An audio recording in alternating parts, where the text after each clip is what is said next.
बिस्मिल्लाहिर्रहमानिर्रहीम। जी राय दोस्तों की हाल जी, ठीक हो, खैरियत है। अच्छा यार, गल इस तरह है कि जदों कोई साढ़े ते इल्ज़ाम लाता है उदों लोगों को तबलीग नज़र नहीं आती, उदों लोगों को मसले नज़र नहीं आते।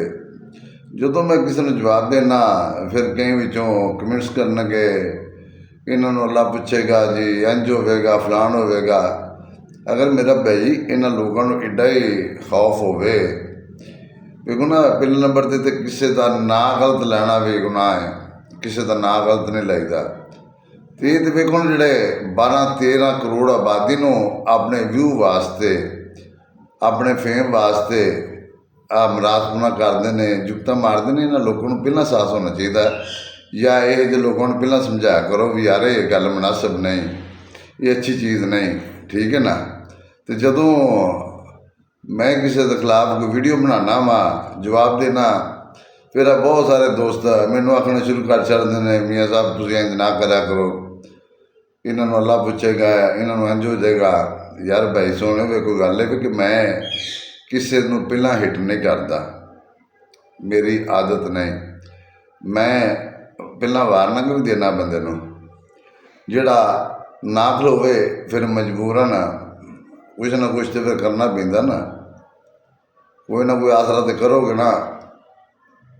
फिर इस तरह जोड़े नहीं अच्छी जबान समझते फिर उन्होंने समझाना भी तो पैंदा, फिर मजबूरी नाल समझाई तो शौक नाल तो कोई नहीं बंदा करता, किसी का शौक तो नहीं है कि शौक नाल करे। जो इस तरह के लोग नहीं खलोते, बस जमाने गलत मिसालां, कदे किसी के खिलाफ कोई मिसाल बना लेंदे ने, कदे किसी की जात नूं बना लेंदे ने। तो देखो ना, इन्होंने लोगों को पहला सोचना चाहिए है ना भी असी उंगल करने पे तो कोई चप्पे की भी उम्मीद रखनी चाहिए है, तो फिर चप्पा तो देना पैंदा ना। उस तरह इन्होंने लोगों का खलोत नहीं, इन्होंने सुकून नहीं होता जो तक दुनिया ना वो तक खलोते नहीं है। मेरा कोई शौक नहीं है साड़ी किसी नाल दावत नहीं, या कोई सानू साबित करा दे कि असा राही जात ने किसी की जात में हिट किया हो। मैं तो फिर भी देखो ना, कोशिश करना वा कि मैं उस बंदे का ना इस्तेमाल करना वा, मैं किसी की जात का भी ना फिर भी नहीं लेंदा गा, क्योंकि एक बंदे की वजह तो या दो की वजह तो पूरी जात में हिट नहीं करना चाहिए। मैं तो किसी की जात का भी नाम नहीं लेंदा, मैं बंदे का नाम लैके या इशारतन समझाना वा। मैं फिर भी उसकी कोशिश करना कि ज़्यादा ओवर ना होवा, पर मजबूरी है ना, अच्छी जुबान नहीं समझते। जो फिर अच्छी नहीं समझते फिर कुछ ना कुछ तो विखाना पैंदा ना, कुछ ना कुछ तो करना पैंदा ना। जो कोई बंदा तुहानूं सुकून नाल रहन ना दवे, फिर तुहां कुछ ना कुछ तो करना ही है ना। ये इस तरह के लोगों वास्ते जिहड़े तुसीं मैनूं मसले देंदे हो ना, ये तुसीं इन्हां लोगों नूं समझाओ ना भी यार तुसीं क्यों किसी की जात नूं हिट करदे जे, तुसीं क्यों बगैरती करदे हो। इन्हां लोगों नूं समझाया करो ताकि जिहड़े बेशरम ने इन्हां दी कोई शर्म वाली अंदर खिड़की जाग जाए। ये अपने व्यू वास्ते अमरासपुना जिहड़े जुगतां ते मसाला बनाते हैं ये ना बनान करन, ये ज़्यादा बेहतर ने। मैनूं भी पता है, मैं समझना सारी गल्लां समझना वा, मैं कोई बालद नहीं है, पर मजबूरी बन जाती है ना वीर कि जदों नहीं खलोते फिर जवाब तो देना पेगा ना, जवाब तो फिर देना पैंदा ना, मजबूरी नाल ही है ना, शौक नाल तो कोई नहीं बंदा देंदा। आके बंदा कुछ करदा ना वादा घाटा। तो कई लोगों को आदत है, उन्हें मुफ्त का ट्रेंड रखा है, एवें वो किसी न किसी की जात के उत्ते मरासपना करी जाएंगे, कोई ना कोई ऐसी गल कर देंगे सिर्फ जिहदे नाल भी लोग इन्होंने वेखण, व्यू लभण, व्यू वास्ते ये फिर माँ भैन एक करवाते हैं मेरे तो। मैं तो फिर करनी है, मैं तो नहीं चलना, जिन्हें राइयों के खिलाफ करनी है मैं तो नहीं माफ़ी देनी, मैं तेन पिंजागा। अजे तो मैं बहुत कुछ मतलब समझ लो कि अपने दायरे कार च रहना वा, मैं ओवर नहीं होंदा, नहीं तो मेरा दिल इस तो भी ज़्यादा शदीद होंदा कि मैं इन्होंने इस तो भी ज़्यादा खतरनाक जवाब दें। पर मैं फिर भी सिर्फ इस तो स्लो थोड़ी जी गल करना वा भी नहीं यार, ये वीडियो बच्चियां भी वेखनी है, फैमिली च भी बह के लोग वेंदे ने, इस तो फिर मैं दायरे ते रहना वा, दायरे तो बाहर नहीं जाता।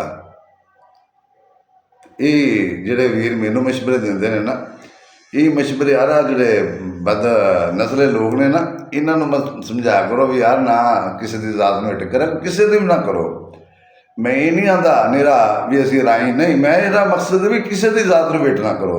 ਕਿਉਂ ਕਰੋ ਯਾਰ? ਤੁਸੀਂ ਆਪਣੇ ਫੇਮ ਵਾਸਤੇ, ਵਿਊ ਵਾਸਤੇ ਤੁਸੀਂ ਕਿਉਂ ਹਿੱਟ ਕਰੋ ਕਿਸੇ ਨੂੰ? ਬਿਲਕੁਲ ਨਹੀਂ ਕਰਨਾ ਚਾਹੀਦਾ। ਗੁਨਾਹ ਹੈ ਨਾ, ਕਿਸੇ ਦਾ ਗਲਤ ਪੁੱਠਾ ਨਾਲ ਲੈਣਾ ਵੀ ਗੁਨਾਹ ਹੈ, ਨਹੀਂ ਲੈਣਾ ਚਾਹੀਦਾ। ਪਰ ਜਿਹੜੇ ਬੇਸ਼ਰਮ ਲੋਕ ਨੇ ਉਹਨਾਂ ਨੂੰ ਇੱਜ਼ਤ ਰਾਤ ਨਹੀਂ, ਉਹਨਾਂ ਨਾਲ ਕੁਛ ਨਾ ਕੁਛ ਤੇ ਵੱਢ ਦਾ ਘਾਟਾ, ਕੋਈ ਮਸਾਲੇ ਮਸੂਲੇ ਦੇਣੇ ਪੈਂਦੇ ਨੇ। ਜਿਵੇਂ ਖੁਰਾਕ ਹੁੰਦੀ ਨਾ ਇਹਨਾਂ ਲੋਕਾਂ ਦੀ, ਖੁਰਾਕ ਇਹ ਖੁਰਾਕ ਇਹਨਾਂ ਲੋਕਾਂ ਦੀ, ਜਦੋਂ ਤੱਕ ਖੁਰਾਕ ਇਹਨਾਂ ਨੂੰ ਮਿਲੇ ਨਾ ਇਹਨਾਂ ਨੂੰ ਸਕੂਨ ਨਹੀਂ ਆਉਂਦਾ। ਇਹੋ ਹੀ ਲੋਕ ਨੇ ਬਦ ਕਿਰਦਾਰ ਬੇਨਸਲੇ ਲੋਕ ਜਿਹੜੇ ਨੇ। ਜਿਹੜਾ ਨਸਲੀ ਤਸਲੀ ਬੰਦਾ ਹੁੰਦਾ ਨਾ, ਉਹ ਕਦੇ ਵੀ ਕਿਸੇ ਦੀ ਜ਼ਾਤ 'ਤੇ ਹਿੱਟ ਨਹੀਂ ਕਰਦਾ। ਉਹ ਹਰ ਇੱਕ ਨੂੰ ਆਪਣੇ ਇਖਤਰਾਮ ਦੀ ਨਜ਼ਰ ਨਾਲ ਵੇਖਦਾ ਹੈ। ਅਤੇ ਜਿਹੜਾ ਹਰ ਕਿਸੇ ਨੂੰ ਵੇਖਦਾ ਨਾ ਜੀ, ਉਹਨੂੰ ਵੀ ਸਾਰੀ ਦੁਨੀਆ ਇਖਤਰਾਮ ਦੇ ਨਜ਼ਰ ਨਾਲ ਹੀ ਵੇਖਦੀ ਹੈ। ਜਿਹੜਾ ਬਦ ਕਿਰਦਾਰ ਹੁੰਦਾ ਨਾ ਜੀ, ਜਿਹਦੀ ਆਪਣੀ ਇੱਜ਼ਤ ਕੋਈ ਨਹੀਂ ਹੁੰਦੀ, ਉਹ ਜਿਵੇਂ ਦਾ ਆਪ ਹੁੰਦਾ ਹੈ ਉਵੇਂ ਤੁਹਾਨੂੰ ਅਗਲਾ ਵੀ ਨਜ਼ਰ ਆਉਂਦਾ। ਕਿਉਂਕਿ ਅੰਨੇ ਨੂੰ ਸਾਰੀ ਦੁਨੀਆ ਨਹੀਂ ਨਜ਼ਰ ਆਉਂਦੀ ਹੈ, ਕਿਉਂਕਿ ਉਹ ਆਪ ਜੋ ਅੰਨਾ ਹੁੰਦਾ ਹੈ, ਉਹਦੇ ਵਾਸਤੇ ਸਾਰੀ ਦੁਨੀਆ ਇੰਨੀ ਹੈ। ਇਸ ਤੋਂ ਮੈਂ ਤਾਂ ਵੇਖੋ ਨਾ ਮਜਬੂਰ ਹੋ ਕੇ ਕੁਛ ਕਰਨਾ ਸ਼ੌਕ ਨਾਲ ਨਹੀਂ ਕਰਦਾ। ਮੇਰੇ ਤੁਸੀਂ ਭਾਈ ਹੋ, ਮੈਂ ਹਰ ਦੋਸਤ ਦੀ ਰਾਏ ਦਾ ਇਖਤਰਾਮ ਕਰਨਾ, ਪਰ ਮਜਬੂਰ ਹੋ ਕੇ ਮੈਨੂੰ ਇਹ ਸਭ ਕੁਛ ਕਰਨਾ ਪੈਂਦਾ। ਸ਼ੌਕ ਨਾਲ ਮੈਂ ਨਹੀਂ ਕਰਦਾ, ਨਾ ਮੇਰਾ ਕੋਈ ਸ਼ੌਕ ਹੈ, ਨਾ ਕੋਈ ਮੈਂ ਸੋਸ਼ਲ ਮੀਡੀਆ ਦਾ ਵਰਕ ਕਰਾਂ ਬੜਾ ਵੱਡਾ ਕਿ ਮੈਂ ਬੜਾ ਮਸ਼ਹੂਰ ਆਦਮੀ ਹਾਂ, ਮੈਨੂੰ ਸੋਸ਼ਲ ਮੀਡੀਆ ਦਾ ਬੜਾ ਸ਼ੌਕ ਹੈ। ਮੇਰਾ ਇਹਨਾਂ ਗੱਲਾਂ ਨੂੰ ਕੋਈ ਵਾਸਤਾ ਨਹੀਂ ਹੈਗਾ, ਠੀਕ ਹੈ ਨਾ। ਮੈਂ ਤਾਂ ਜਦੋਂ ਵੇਖਣਾ ਨਾ ਵੀ ਯਾਰ ਨਹੀਂ ਖਲੋਂਦਾ, ਬਹੁਤੀ ਹੱਦ ਕਰਾਸ ਕਰ ਗਿਆ, ਫਿਰ ਮੈਂ ਤਾਂ ਉਹਨੂੰ ਜਵਾਬ ਦੇਣਾ ਵਾ। ਮੈਂ ਸਾਰੀਆਂ ਗੱਲਾਂ ਆਪ ਵੀ ਜਾਣਦਾ ਵਾ। ਅਲਹਮਦੁਲਿਲਾ ਅੱਲਾਹ ਪਾਕ ਮੈਨੂੰ ਅਕਲ ਵੀ ਦਿੱਤਾ, ਸ਼ੌਹਰਤ ਵੀ ਦਿੱਤੀ ਹੈ। ਇਸ ਤੋਂ ਮੈਂ ਵੇਖਣਾ ਮੈਂ ਬੰਦੇ ਦਾ ਨਾਂ ਇਸਤੇਮਾਲ ਕਰ ਲੈਂਦਾ, ਮੈਂ ਉਹਦੇ ਪਿੱਛੇ ਲੱਗ ਕੇ ਉਹਦੀ ਪੂਰੀ ਜ਼ਾਤ ਹਿੱਟ ਨਹੀਂ ਕਰਦਾ। ਮੈਂ ਉਹਦੇ ਪਿੱਛੇ ਲੱਗ ਕੇ ਉਹਦੀ ਪੂਰੀ ਜ਼ਾਤ ਹਿੱਟ ਨਹੀਂ ਕਰਦਾ। ਮੈਂ ਸਿਰਫ ਉਸ ਬੰਦੇ ਨੂੰ ਜਿਹਦਾ ਗੁਨਾਹ ਹੈ ਮੈਂ ਉਹਨੂੰ ਹਿੱਟ ਕਰਨਾ ਵਾ। ਅਤੇ ਜੇ ਮੈਂ ਐਡਾ ਵੇਖ ਲਵਾਂ ਤਾਂ ਮੈਂ ਪੂਰੀ ਜ਼ਾਤ ਹਿੱਟ ਕਰਾਂ, ਮੈਂ ਪੂਰੀ ਜ਼ਾਤ ਨੂੰ ਹਿੱਟ ਨਹੀਂ ਕਰਦਾ। ਪੂਰੀ ਕੌਮ ਦਾ ਗੁਨਾਹ ਨਹੀਂ ਹੁੰਦਾ। ਗੰਦੇ ਵਿੱਚੋਂ ਦੋ ਚਾਰ ਹੁੰਦੇ ਨੇ, ਸਾਰੇ ਨਹੀਂ ਗੰਦੇ ਹੁੰਦੇ। ਜਿਹੜੇ ਕੋਈ ਦੋ ਚਾਰ ਗੰਦੇ ਨੇ ਉਹਨਾਂ ਦੀ ਤਬੀਅਤ ਸੈੱਟ ਕਰੋ, ਉਹਨਾਂ ਦਾ ਸੋਫਟਵੇਅਰ ਅਪਡੇਟ ਕਰੋ, ਉਹਨਾਂ ਨੂੰ ਤੋਹਫੇ ਦਿਓ ਵੱਡੇ ਵੱਡੇ, ਜਿਹਨਾਂ ਨਾਲ ਉਹਨਾਂ ਦਾ ਗੁਜ਼ਾਰਾ ਹੋ ਜਾਵੇ, ਉਹਨਾਂ ਨੂੰ ਠੰਡ ਪੈ ਜਾਵੇ। ਇਹ ਉਹਨਾਂ ਨੂੰ ਦੇਣੇ ਚਾਹੀਦੇ ਨੇ। ਦੂਸਰੇ ਲੋਕਾਂ ਦਾ ਤਾਂ ਕੋਈ ਗੁਨਾਹ ਨਹੀਂ ਨਾ। ਹੁਣ ਮੈਂ ਤਾਂ ਨਹੀਂ ਆਉਂਦਾ ਹੈਗਾ। ਇਹ ਸਾਰੇ ਦੋਸਤ ਜਿਹੜੇ ਨਾ ਮੈਨੂੰ ਜਿਹੜੇ ਅੰਤ ਸਮਝਾਉਂਦੇ ਨੇ ਨਾ, ਯਾਰ ਮੇਰੇ ਭਾਈ ਮੇਰਾ ਕਿਸੇ ਜ਼ਾਤ ਦੇ ਨਾਲ ਮੇਰਾ ਕੋਈ ਇਖਤਲਾਫਾਤ ਨਹੀਂ, ਮੇਰਾ ਸਾਰੀਆਂ ਜ਼ਾਤਾਂ ਨਾਲ ਤਅੱਲੁਕ ਹੈ। ਪਾਕਿਸਤਾਨ ਦੀ ਜਿੰਨੀਆਂ ਵੀ ਜ਼ਾਤਾਂ ਨੇ, ਮੇਰਾ ਹਰ ਇੱਕ ਜ਼ਾਤ ਨਾਲ ਤਅੱਲੁਕ ਹੈ। ਮੈਂ ਕਦੇ ਵੀ ਕਿਸੇ ਦੀ ਜ਼ਾਤ ਨੂੰ ਹਿੱਟ ਨਹੀਂ ਕਰਦਾ। ਹਾਂ, ਜਿਹੜਾ ਅਰਾਈਆਂ ਨੂੰ ਕਰੇਗਾ ਉਹਨੂੰ ਜਵਾਬ ਜ਼ਰੂਰ ਦਿਆਂਗਾ। ਇਹ ਮੇਰਾ ਮਕਸਦ ਹੈ। ਇਸ ਮਕਸਦ ਤੋਂ ਮੈਂ ਪਿੱਛੇ ਨਹੀਂ ਹਟ ਸਕਦਾ। ਜਿਸ ਦੋਸਤ ਮੇਰੇ 'ਤੇ ਤਨਕੀਦ ਕਰਨੀ ਹੋ, ਬੇਸ਼ੱਕ ਮੈਨੂੰ ਅਨਫੋਲੋ ਕਰੋ ਅਤੇ ਮੇਰੀ ਆਈਡੀ 'ਚੋਂ ਬਾਹਰ ਹੋ ਜਾਵੇ। ਮੈਨੂੰ ਕੋਈ ਸ਼ੌਕ ਨਹੀਂ ਹੈਗਾ, ਨਾ ਕੋਈ ਮੈਂ ਸਟਾਰ ਹਾਂ, ਮੈਂ ਕੋਈ ਆਪਣਾ ਸੋਸ਼ਲ ਮੀਡੀਆ ਸਟਾਰ ਹਾਂ। ਮੈਨੂੰ ਕਿਸੇ ਦੀ ਬੜੀ ਅਸ਼ਦ ਜ਼ਰੂਰਤ ਹੈ ਸੋਸ਼ਲ ਮੀਡੀਆ ਦੀ, ਮੈਨੂੰ ਕੋਈ ਜ਼ਰੂਰਤ ਨਹੀਂ। ਮੈਂ ਇਤਨਾ ਕਰਾਂਗਾ, ਮੈਂ ਕਿਤੇ ਹੋਰ ਬਹਿ ਕੇ ਵੀ ਕਰਾਂਗਾ, ਪਰ ਮੈਂ ਕਰਾਂਗਾ ਜ਼ਰੂਰ। ਜਿਹੜਾ ਰਾਈਆਂ ਦੇ ਖਿਲਾਫ ਬੋਲੇਗਾ ਉਹਦੀ ਮੈਂ ਤਬੀਅਤ ਜ਼ਰੂਰ ਸੈੱਟ ਕਰਾਂਗਾ, ਉਹਨੂੰ ਮਾਫ਼ੀ ਨਹੀਂ ਦੇਣੀ, ਉਹ ਜਿਹੜਾ ਵੀ ਹੋਵੇ। ਲਿਹਾਜ਼ਾ ਬਿਹਤਰ ਤਾਂ ਇਹ ਹੁੰਦਾ ਹੈ, ਅੱਛੀ ਬਾਤ ਇਹੀ ਹੈ ਕਿ ਅੱਛੇ ਤਰੀਕੇ ਨਾਲ ਜ਼ਿੰਦਗੀ ਗੁਜ਼ਾਰੋ। ਕੱਲ੍ਹ ਨੂੰ ਬੰਦਾ ਦੁਨੀਆ ਤੋਂ ਜਾਏ, ਪਿੱਛੇ ਕਮ ਸੇ ਕਮ ਲੋਕ ਅੱਛੇ ਲਫ਼ਜ਼ਾਂ ਦੇ ਵਿੱਚ ਤੁਹਾਨੂੰ ਯਾਦ ਕਰਨ। ਇਹ ਨਾ ਆਖਣ ਲੋਕ ਵੀ ਮਰਿਆ ਮਗਰੋਂ ਲੱਥਾ ਹੈ, ਜਾਨ ਛੁੱਟੀ ਸਾਡੀ। ਹਮੇਸ਼ਾ ਗੰਦਿਆਂ ਲੋਕਾਂ ਵਾਸਤੇ ਲੋਕ ਇਹ ਲਫ਼ਜ਼ ਇਸਤੇਮਾਲ ਕਰਦੇ ਨੇ ਵੀ ਮਰਿਆ ਅਤੇ ਜਾਨ ਛੁੱਟੀ। ਅਤੇ ਜਿਹੜਾ ਕੋਈ ਅੱਛਾ ਕਰਕੇ ਜਾਂਦਾ ਹੈ ਉਹਦੇ ਮਗਰ ਕੋਈ ਦੁਆ ਕਰਕੇ ਮੰਗ ਲੈਣਾ ਜੀ, ਅੱਲਾਹ ਪਾਕ ਉਹਦੀ ਬਖਸ਼ਿਸ਼ ਦਾ ਸਬੱਬ ਬਣਾ ਛੱਡਦਾ ਹੈ। ਅੱਲਾਹ ਪਾਕ ਉਹਦੇ ਵਾਸਤੇ ਆਸਾਨੀਆਂ ਪੈਦਾ ਕਰ ਛੱਡਦਾ ਹੈ। ਠੀਕ ਹੈ ਜੀ। ਅੱਲਾਹ ਪਾਕ ਸਾਨੂੰ ਰਾਈਆਂ ਨੂੰ ਇੱਕ ਦੂਸਰੇ ਦੇ ਗਮੀ ਖੁਸ਼ੀ ਔਰ ਇੱਕ ਦੂਸਰੇ ਦੇ ਨਾਲ ਸ਼ਾਨਾ ਬਿਸ਼ਾਨਾ ਔਰ ਇਕੱਠੇ ਹੋਣ ਦੀ ਤੌਫੀਕ ਅਤਾ ਫਰਮਾਏ। ਔਰ ਜਿਹੜੇ ਸਾਡੇ ਕਾਇਦੀਨ ਨੇ, ਜਿਨ੍ਹਾਂ ਅਹੁਦਿਆਂ ਪਿੱਛੇ ਰੌਲਾ ਪਾਏ ਨੇ, ਕੋਈ ਕਿਸੇ ਨਾਂ ਤੋਂ ਇਲਜ਼ਾਮ ਲਾ ਰਿਹਾ, ਕੋਈ ਕਿਸੇ ਦਾ ਇਲਜ਼ਾਮ ਲਾ ਰਿਹਾ, ਅੱਲਾਹ ਪਾਕ ਇਹਨਾਂ ਨੂੰ ਹਿਦਾਇਤ ਦੇਵੇ ਕਿ ਇਹ ਵੀ ਇੱਕ ਪਲੇਟਫਾਰਮ 'ਤੇ ਇਕੱਠੇ ਹੋ ਜਾਣ ਔਰ ਆਪਣੀ ਬਰਾਦਰੀ ਵਾਸਤੇ ਮੁਖਲਸ ਹੋ ਕੇ ਮਿਹਨਤ ਕਰਨ। ਔਰ ਖ਼ਾਸ ਕਰਕੇ ਜਿਹੜਾ ਸਾਡਾ ਕਮਜ਼ੋਰ ਤਬਕਾ ਹੈ, ਜਿਹੜੇ ਸਾਡੇ ਬੇਰੁਜ਼ਗਾਰ ਨੇ, ਕਮਜ਼ੋਰ ਤਬਕਾ ਹੈ, ਇਹਨਾਂ ਦੀ ਸਪੋਰਟ ਕਰਨ ਵਾਸਤੇ ਸਾਰਿਆਂ ਦੋਸਤਾਂ ਨੂੰ ਚਾਹੀਦਾ ਹੈ ਕਿ ਵੱਧ ਚੜ੍ਹ ਕੇ ਹਿੱਸਾ ਪਾਓ, ਇਹਨਾਂ ਦੀ ਪੂਰੀ ਸਪੋਰਟ ਕਰੋ।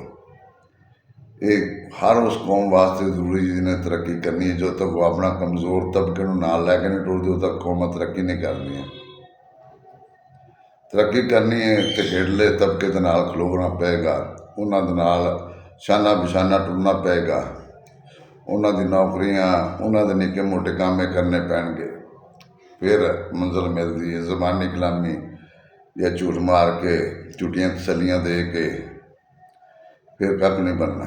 ਫਿਰ ਤੁਸੀਂ ਦੁਨੀਆ ਦੇ ਵੀ ਦੇਣਦਾਰ ਹੋ ਅਤੇ ਆਖਰਤ ਵਾਸਤੇ ਵੀ ਦੇਣਦਾਰ ਹੋ। ਕਿਉਂਕਿ ਜਿਹੜਾ ਬੰਦਾ ਝੂਠ ਬੋਲਦਾ ਨਾ ਜੀ, ਚਲੋ ਲੋਕਾਂ ਨੂੰ ਤਾਂ ਬੇਵਕੂਫ ਬਣਾ ਲਓਗੇ, ਉਹ ਸੋਹਣਾ ਮਾਲਕ ਤੇ ਦਿਲਾਂ ਦੇ ਰਾਜ ਜਾਣਦਾ ਨਾ, ਉਹਦੇ ਅੰਦਰਾਂ ਦੇ ਰਾਜ ਜਾਣਦਾ ਹੈ ਵੀ ਕੀ ਕੁਝ ਕਰਦਾ ਕੋਈ, ਇਹਦੇ ਅੰਦਰ ਕੀ ਹੈ। ਉਹ ਮਾਲਕ ਹੈ ਨਾ, ਉਹ ਤਾਂ ਸਭ ਜਾਣਦਾ ਹੈ। ਲਿਹਾਜ਼ਾ ਮੈਂ ਸਾਰਿਆਂ ਦੋਸਤਾਂ ਨੂੰ ਮੇਰੀ ਇਹ ਗੁਜ਼ਾਰਿਸ਼ ਹੈ ਕਿ ਮੇਰਾ ਕਤਨ ਵੀ ਕਿਸੇ ਦੇ ਨਾਲ ਕੋਈ ਇਖਤਲਾਫਾਤ ਨਹੀਂ। ਮੇਰਾ ਹਰ ਉਸ ਬੰਦੇ ਨਾਲ ਇਖਤਲਾਫਾਤ ਹੋਵੇਗਾ ਜਿਹੜਾ ਰਾਈ ਕੌਮ ਦੇ ਖਿਲਾਫ ਗਲਤ ਮਸਾਲਾ ਬਣਾਏਗਾ, ਗਲਤ ਬੋਲੇਗਾ, ਮੈਂ ਉਹਨੂੰ ਜ਼ਰੂਰ ਜਵਾਬ ਦਿਆਂਗਾ ਔਰ ਅੱਛੇ ਤਰੀਕੇ ਨਾਲ ਦਿਆਂਗਾ। ਹਜੇ ਤਾਂ ਮੈਂ ਕਿਸੇ ਹੱਦ ਦੇ ਵਿੱਚ, ਜਦੋਂ ਕੋਈ ਨਾ ਖਲੋਏਗਾ ਫਿਰ ਮੈਂ ਹੱਦ ਇਹ ਵੀ ਕਰਾਸ ਕਰਾਂਗਾ। ਸਾਰਿਆਂ ਰਾਈਆਂ ਦੋਸਤਾਂ ਨੂੰ ਮੇਰੇ ਨੂੰ ਸਲਾਮ ਹੈ। ਅੱਲਾਹ ਪਾਕ ਤੁਹਾਨੂੰ ਖੁਸ਼ ਰੱਖੇ, ਆਬਾਦ ਰਹੋ, ਵਸਦੇ ਰਹੋ। अस्सलाम वालेकुम जी, अल्लाह हाफिज़।